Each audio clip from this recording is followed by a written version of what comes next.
నగరి రాజకీయాలు సైతం హీటు పుట్టిస్తున్నాయి. నగరి అసమ్మతి రాజకీయం తాడేపల్లికి చేరింది. రోజాకు టికెట్ ఇవ్వొద్దని అధిష్టానాన్ని కోరుతున్నారు. ఒకవేళ గనక టికెట్ ఇస్తే ఖచ్చితంగా ఓడిపోతామని, అందుకే ఇవ్వొద్దని ఫిర్యాదులు చేస్తున్నారు. కేజే కుమార్, శాంతి, చక్రపాణి రెడ్డిలతో పాటు మురళీరెడ్డి, లక్ష్మీపతిరాజులు సీఎం పిలుపు కోసం ఎదురు చూస్తున్నారు.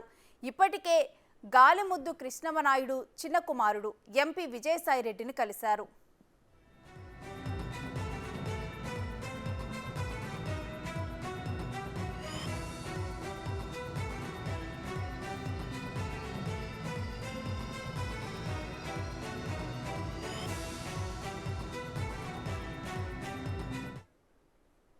ఇక ఇదే విషయానికి సంబంధించి కంప్లీట్ డీటెయిల్స్ కూడా మా ప్రతినిధి దామోదర్ని ఫోన్ లైన్ ద్వారా అడిగి తెలుసుకుందాం. దామోదర్, నగరి రాజకీయాల మీద డీటెయిల్స్ ఏంటి? శ్రీ నగరి నియోజకవర్గానికి సంబంధించిన అసమ్మతి నాయకులు ఎవరైతే రోజాను వ్యతిరేకిస్తున్నారో నగరి మాజీ మున్సిపల్ చైర్మన్ శాంతి, ఆమె భర్త కేజే కుమార్, ప్రస్తుతం అతను ఈడిగ కార్పొరేషన్ చైర్మన్ గా ఉన్నారు. అదేవిధంగా శ్రీకాళహస్తి ఆలయ పాలక మండలి చైర్మన్ గా ఉన్న చక్రపాణి రెడ్డి, లక్ష్మీపతిరాజు, మురళి, జడ్పీటీసీ మురళి, వీరంతా అదేవిధంగా పుత్తూరు పట్టణానికి చెందిన అమ్ములు, వీరంతా అసమ్మతి గ్రూప్ లో ఉన్నారు. వీరంతా ప్రస్తుతం తాడేపల్లిలో మకాం వేస్తున్నారు.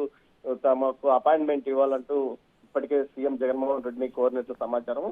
మొత్తం మీద అయితే ఈసారి ఎట్టి పరిస్థితుల్లోనూ రోజాకి టికెట్ ఇస్తే పార్టీ ఓటమి చెందుతుందని వారు అసమ్మతి గలాన్ని అధిష్టానం ముందు విప్పనున్నట్టు తెలుస్తుంది. దీంతో పాటు గాలి ముద్దు కృష్ణనాయుడికి సంబంధించిన చిన్న కుమారుడు గాలి జగదీష్ ఇప్పటికే విజయసాయి రెడ్డిని కలిసినట్లు సమాచారము. మొత్తం మీద అయితే ఇటు రోజాకు వ్యతిరేకంగా అసమ్మతి నాయకులు ఓవైపు, అదేవిధంగా టికెట్ ఆశిస్తున్న గాలి జగదీష్ కూడా మరోవైపు వెళ్లి టికెట్ కోసం లాబింగ్ చేస్తున్న పరిస్థితి. మొత్తం మీద ఈసారి ఎట్టి పరిస్థితుల్లోనూ రోజాకి ఇక్కడ నుంచి టికెట్ ఇస్తే ఖచ్చితంగా ఓటమి చెందే అవకాశం ఉన్నందువల్ల తమ అసమ్మతి గ్రూప్ లో ఉన్న తమరికి ఎవరికి ఇచ్చినా తామంతా కలిసికట్టుగా పనిచేస్తామని కూడా వారు చెప్పినట్టు తెలుస్తుంది.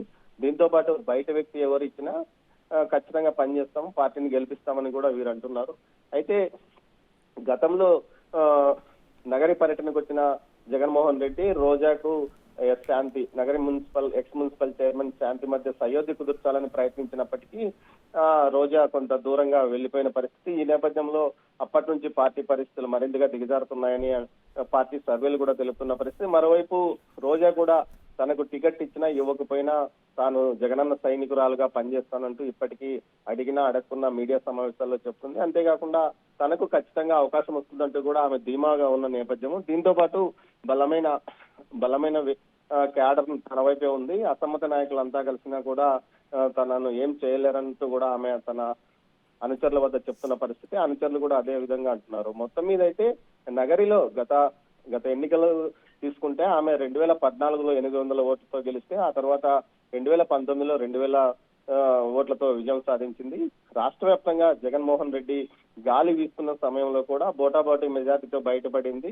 ఇలాంటి పరిస్థితుల్లో ఈసారి ఖచ్చితంగా అపజయం సాధిస్తుంది. అందువల్ల పార్టీకి ఇబ్బందికరంగా పరిణామాలు తలెత్తుతాయి. కాబట్టి ఖచ్చితంగా అభ్యర్థిని మార్చాలంటూ కూడా అసమ్మతి వర్గం నాయకులు అధిష్టానం వద్దకు వెళ్లారు. దీంతో పాటు ఈ రోజు కానీ రేపు కానీ తమకు ఖచ్చితంగా అపాయింట్మెంట్ లభిస్తుంది. సీఎం వద్దే తమ పంచాయతీ తేలుతుందని వీరు అంటున్నారు. Renusri. Right, thank you Damodar.